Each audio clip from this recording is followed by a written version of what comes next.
In this next video, we're going to look at the non-medical uses for various radioisotopes. And let's start off with the sciences. Specifically, we're going to look at the use of radioisotopes in chemistry, in biochemistry, and biology. And it's a pretty powerful tool in each of these fields, but we each use them differently depending on the thing that we're studying. But really what we're doing is we're using these to study reaction mechanisms or trace metabolic pathways. So radionuclei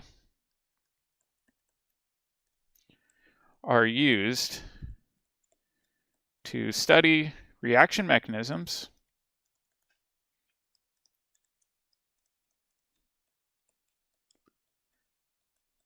meaning the pathway through which mechanisms proceed, and to trace or track metabolic pathways.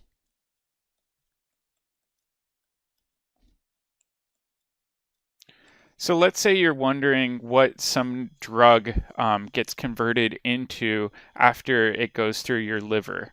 Well, what you could do is you could tag that drug with radionuclei and then see what other molecules get essentially shunted off through your body as byproducts after your liver starts breaking down that drug, right?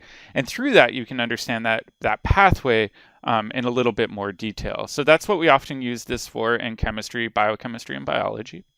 In industry, we also use radionuclei as well. And I think this is best shown with the figure. It's not as common as is kind of expressed in the book, but occasionally this is done. But you can basically add a small amount of radioactive nuclei to some sort of liquid, like a pipeline, and then you could potentially detect any leaks. Or you could detect some sort of leaky gears or things like that. Normally, chemists prefer to avoid doing this now, and instead they use these highly fluorescent molecules that are a little less worrisome if they do get out into the environment, but this is still something that can be done. And then the last one I wanted to cover is one of my favorites. It's carbon dating. And I think I mentioned this before, but a lot of people don't really understand how this works. And they're a little skeptical of the carbon dating that they hear about, on news programs. But this is really good science. What happens in the air is our air is made up of a ton of nitrogen, right? So this is found in N2 gas from our air, right? So if you have this nitrogen in our upper atmosphere, what can happen is it can hit cosmic rays from our sun. So this is from cosmic rays. All right, so the cosmic rays hit the nitrogen air in our upper atmosphere, right? And from this process, we can create a tiny amount of carbon-14. So carbon-14 is really unique in that it has a half-life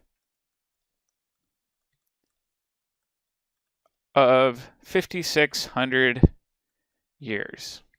Okay, and then the byproduct of this reaction is we will also kick off a proton as well. But the neat thing with this is this process is really stable, right? The amount of nitrogen in our air is essentially steady. The amount of cosmic rays that we absorb from the sun is also really steady. So this creates a steady but small amount of carbon-14.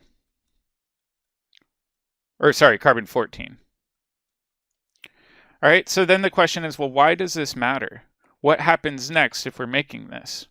Well, once we make carbon-14, it's going to react with oxygen.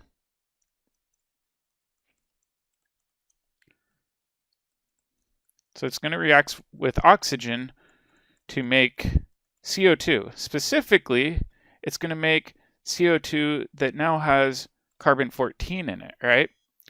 And if you're familiar with biology, this CO2 gets converted into carbohydrates through photosynthesis.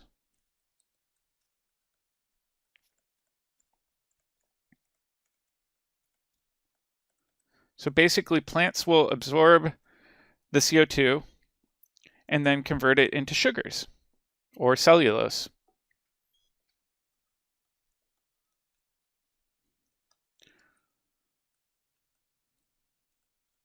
All right, so if you're studying plants, this is important because now you've got a radioactive nuclei inside of a plant. And you might be wondering, well, what does this have to do with animals? Well, all animals, through their food chain, rely on some other animal that eats plants, right? So animals eat plants.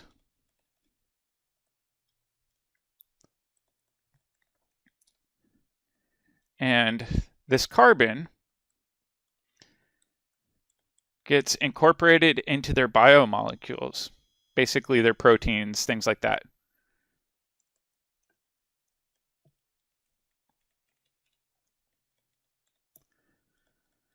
Okay? So as long as the animal is alive, the animal is continuing to, eat and eat and eat and eat. But when this process stops, essentially the source of carbon-14 also stops. So when a plant or animal dies, it stops getting its carbon-14, right? And so what we can do is we can then get some sort of dead plant or animal out of the ground, so maybe a piece of wood, for example, and we can look at how much carbon-14 is now inside that piece of wood. And we can basically backdate it using the half-life, which we said was 5,600 years, to figure out how old that piece of wood is, right? Because the wood was dead during that entire period of time. There's no way it could have gotten any more carbon-14 from the atmosphere. So that's the general idea behind carbon dating. There is a important caveat to this, right? So this only works for dating, obviously, things that are biological.